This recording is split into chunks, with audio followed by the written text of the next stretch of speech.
તો આ તરફ વાત કરીએ આપણે જૂનાગઢની તો જૂનાગઢ અધિક કલેક્ટર દ્વારા જૂનાગઢ શહેર તેમજ જિલ્લાના 37 જળાશયો પર લોકોની અવરજવર પર પ્રતિબંધ લગાવતું એક જાહેરનામું પ્રસિદ્ધ કરવામાં આવ્યું છે અને તેમાં પુરાણ પ્રસિદ્ધ દામોદર કુંડનો સમાવેશ કરાતા વિવાદનો મધપૂરો જે છે તે ચંચળાયો છે।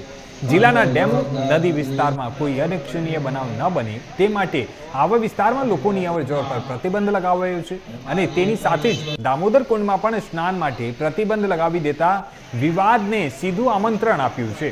અહીં દામોદર કુંડના પવિત્ર જળમાં ભાવિકો સ્નાન કરી અને પિતૃ તર્પણ કરતા હોય છે અને અહીં પિતૃ તર્પણ અને કુંડના સ્નાનનું પુરાણ અનુસાર ખૂબ જ ધાર્મિક મહત્વ રહેલું છે।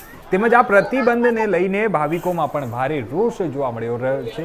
ત્યારે આ નદી કે ડેમ નથી, પવિત્ર તીર્થ સ્થળ છે અને અહીં પ્રતિબંધ એટલે અમારી આસ્થા સામે પ્રતિબંધ। સરકાર શું કરે છે તેની ખબર પડતી નથી। તો દામોદર કુંડ તીર્થ ગોળ સમિતિના પ્રમુખે તો આ પ્રતિબંધને સખત શબ્દોમાં વખોડ્યો છે અને મુગલ સામ્રાજ્યમાં પણ આવા નિર્ણયો લેવાતા ન હતા અને આ પ્રકારનો આક્ષેપ કરવામાં આવ્યો છે। દામોદર કુંડ બાંગ્લાદેશમાં તો નથી આવ્યો। વહીવટી તંત્ર દ્વારા જો ફેરફાર વિચારવા કરવામાં નહીં આવે તો આંદોલનનો માર્ગ પણ અપનાવવામાં આવશે તે પ્રકારની હાલ હમણાં ચીમકી પણ આપવામાં આવી છે।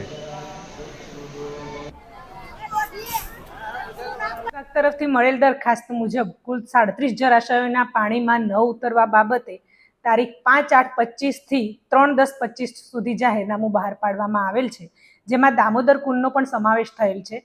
જે સ્થળ પિતૃતર્પણ સાથે સંકળાયેલ હોય અને આસ્થાનું પ્રતીક હોય એ બાબતે રજૂઆત મળેલ છે, જેથી એ રજૂઆત અન્વયે પોલીસ વિભાગ સાથે સંકલન કરી ઝડપથી નિર્ણય કરવામાં આવે। કોઈ પણ સમજણ વિનાનો નિર્ણય છે। વહીવટી તંત્રએ જો ભૂલ કરી હોય તો 100% તાત્કાલિક સુધાર લઈ અને ઇરાદાપૂર્વક કર્યું હોય તો આના પ્રતિકાર માટે તૈયાર રહી। કારણ કે આ તીર્થક્ષેત્ર છે, કોઈ જળાશયની વ્યાખ્યામાં આની કલ્પના ન હોઈ શકે।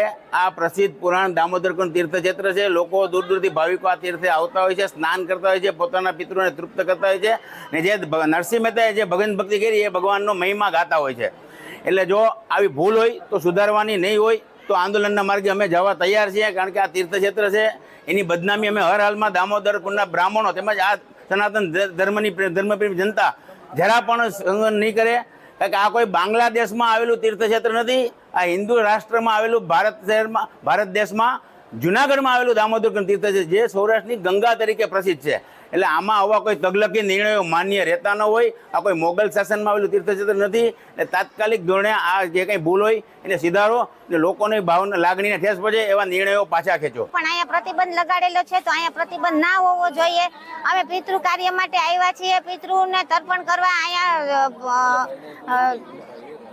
લોટા ચડાવવાના છે પાણીના અને અહીંયા કૃષ્ણ ભગવાન નરસિંહ મહેતાએ પણ નાહ્યા હતા અને જે જાત્રા કરીએ અહીંયા નાહી તો જ પૂર્ણ થાય છે, નતર થતી નથી। તો દામોદર કુંડ ઉપર કોઈ જાતનો પ્રતિબંધ ના હોવો જોઈએ। ધોરાજીથી અમારું સત્સંગ મંડળ અમે અહીંયા કડે દામોકુંડ નાહવા માટે અમે આવ્યા થઈ અને અહીંયા કડે આવ્યા પછી અમને ખબર પડી કે અહીંયા કડે નાહવાનો પ્રતિબંધ છે। તો આ બધું જે સરકાર કરે છે એ બધું ગલત કરે છે અને અમને પ્રતિબંધ ન મૂકવો જોઈએ। તો તમારે આ પ્રતિબંધ અમે નાહી અને અમારા પિતૃને મોક્ષ આપવા માટે અમે દૂર દૂરથી આવીએ છીએ, બધાને ભેગા કરીએ છીએ। તો તમારે આ પ્રતિબંધ હટાવવા અમારી માંગ છે અને અમારા પિતૃને મોક્ષ મળે એવી અમે તમારી પાસે પ્રાર્થના કરીએ છીએ। તો તમે અમને આ હટાવી દેજો, પ્રતિબંધ તમે હટાવી દો એવી અમારી માંગ છે અમારા બધાયની। તો તમે અમને અભિનંદન, તમે જો હટાવી દો તો તમારા